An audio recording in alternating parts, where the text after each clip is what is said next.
2:37, Nashville's Morning News on Super Talk 99.7 WTN.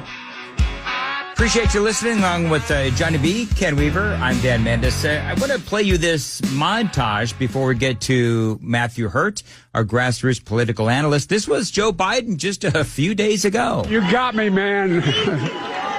I'm not going anywhere. I'm staying in the race. I'll beat Donald Trump. Are you 100% undoubtedly running for re-election? 1,000%. 1,000%. So want to welcome on in Matthew to the program. Matthew, thanks for joining us. I think a lot of people on this Monday morning started yesterday calling this a coup. What do you think? You know, we knew this was going to happen for weeks. You and I have talked about this on the show a number of times. Joe Biden is just not fit to run for president this cycle.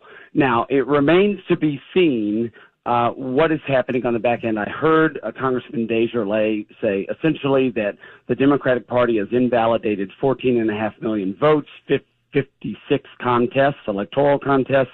And so Democrats are right to be upset. But over the weekend, in the 2 or 3 hours after the announcement was made on Twitter, it appeared as though the Democratic infrastructure, the state parties, the state party chairman, and a lot of dignitaries signaled their support for Kamala Harris. But the interesting thing is the New York Times editorial board has raised some pretty serious questions about her electability. And so we're in unprecedented territory right now as we head into the Democratic convention here in a few weeks.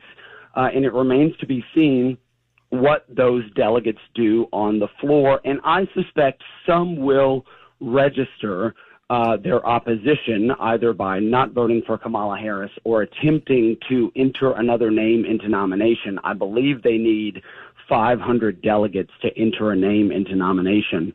But you know, we're in uncharted territory. Yeah. Kamala Harris's numbers are about the same as Joe Biden's going head to head against Donald Trump. She does do a little better among African Americans and among Hispanic voters. But Donald Trump has made some serious plays, and where black women may be more intensely supportive of Kamala Harris, black men would likely move away from her given her terrible policies as Attorney General in California.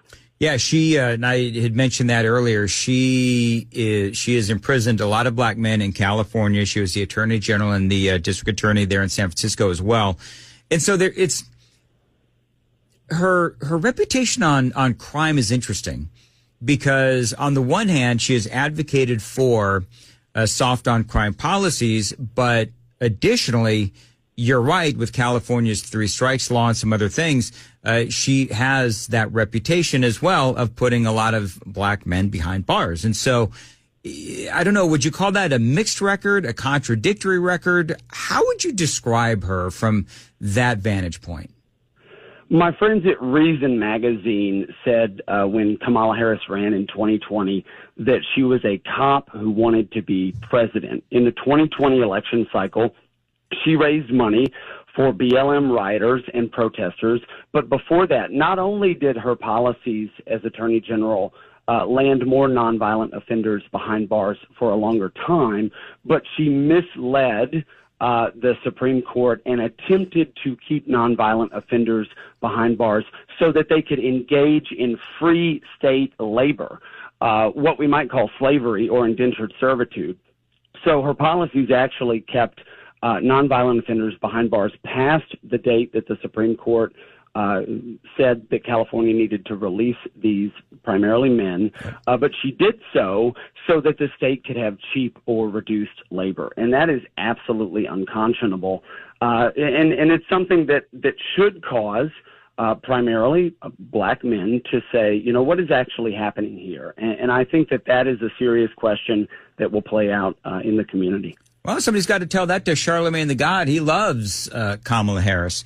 I was just watching, I've got the volume turned down, so I can't really see exactly what's going on, but it looks like they've got an electoral college map. And right now, if the election were held today, Donald Trump would have 235 votes and Kamala Harris would have 226. And so I guess the question is, and I think I know the answer to this, you've got Kamala, who doesn't have a great likability record, if you will. Her disapproval rating is really high, and her approval rating is really low. Donald Trump, though, one person pointed out on the super text line, Donald Trump is only a point ahead of Kamala Harris in the likability polling. But here's my thing, is that Trump is enormously popular in his own party. Kamala Harris is not. That's a great perspective, and I'm going to look at it through the lens of Virginia. In Virginia in 2020, in Southwest Virginia, the counties that head toward Tennessee as you drive down I-81, in 2020, there was about a 10-point drop, or there were 10 points fewer Republicans who turned out than in 2021 for Governor Glenn Youngkin. And so what we can actually sort of navigate through in states like Virginia, in states where there is still a significant white population of voters who don't turn out, through Appalachia. So we're looking at Georgia, Virginia, Pennsylvania are three critical states. If Donald Trump does better than he did in 2020 with white voters, and I suspect that he may, then we're looking at states like Georgia, Virginia, and Pennsylvania that are still in the toss-up to lean Republican column, and I think that's an opportunity. I do think when you're talking about who is more enthusiastic, certainly I can bet that black women are more enthusiastic about Kamala Harris than they were about Joe Biden. So we're going to see an intensity factor on the Democratic side that is a little bit higher, but it's higher among a significantly smaller percentage of the voting population. And so, J.D. Vance and Donald Trump will be in Southwest Virginia today, tonight in Radford, and that is exactly the place where he lost about 10% of Republican voters who didn't show up, and they showed up in 2021. So there's a real possibility in states where people are checked out that they can check in. And what I saw on Saturday, we had a Trump Force 47 launch party in Fairfax County, biggest county in Virginia, the most number of voters. We don't win. Republicans don't win in Fairfax often, but we do deliver votes for statewide contests.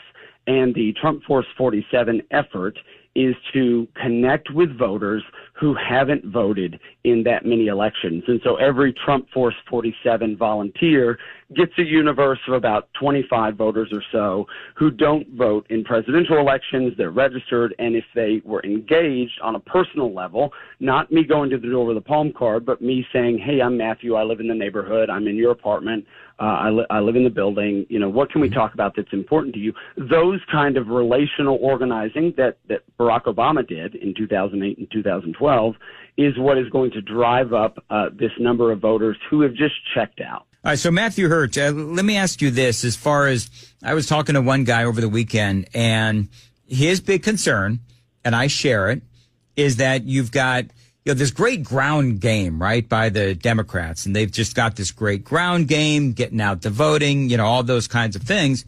And so his worry is that Harris will bring the Democrats closer to Donald Trump than Joe Biden, because let's face it, Joe Biden was in the toilet. And as Kamala Harris gets closer to Joe Biden in the polling, then the closer that they get, the more that the Democrats are able to do that ground game thing that they do. Some would perhaps maybe even call it hijinks and shenanigans, but whatever. And they get so close that the Democrats can do the kinds of things that Democrats have done in the past regarding getting out the vote. Dan, I'm going to blow up the super text line right now.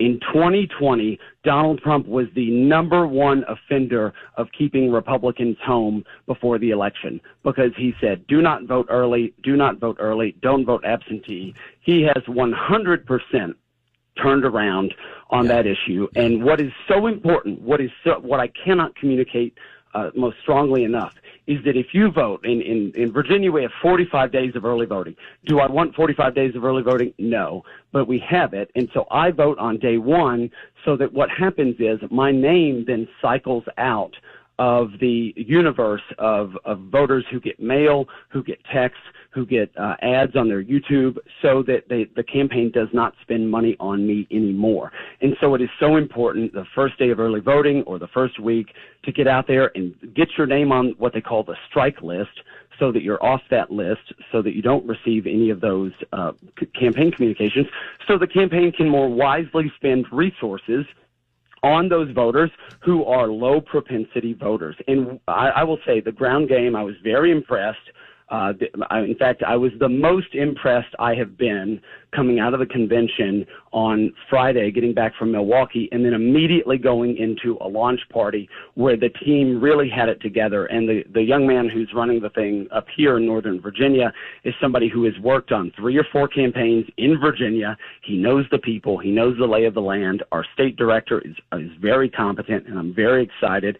And they're already working hand in hand with local unit committees, local Republican committees, which is something I have not seen a presidential campaign do so quickly. So I think that the Trump campaign will be able to make up ground when it comes to the ground game and connecting with voters in their communities. And Matthew, you that's part of what you do. I mean, that's why we call you Grassroots Political Analyst, because part of what you do is you try to get out the vote. And, you know, in 45 to 50 seconds or less, Donald Trump, I think, clearly has learned from those mistakes, because I agree with you. I was on the air one day when Trump had said that, and I lost my ever-loving mind. I'm a big proponent of early voting. Trump has obviously learned. Are you satisfied with what you've seen so far with the Republican Party, especially in those battleground states? Governor Glenn Youngkin made it a centerpiece of his campaign in 2021 he called it secure the vote. And I am now on the permanent absentee ballot mail list. So I get an absentee ballot in my mailbox the first or second day of early voting, and I complete that and I send it back. And in Arlington, there were more people, there were more Republicans who requested and received absentee ballots in the Senate primary in mid-June, a significantly higher percentage of Republicans than usual, and it was comparative to Democrats. And we're in an 80-20 county where Joe Biden won 80% of the vote last election. Thank you very much, Matthew. How can people find you on Twitter? I'm on Twitter at Matthew Hurtt, MatthewHurtt.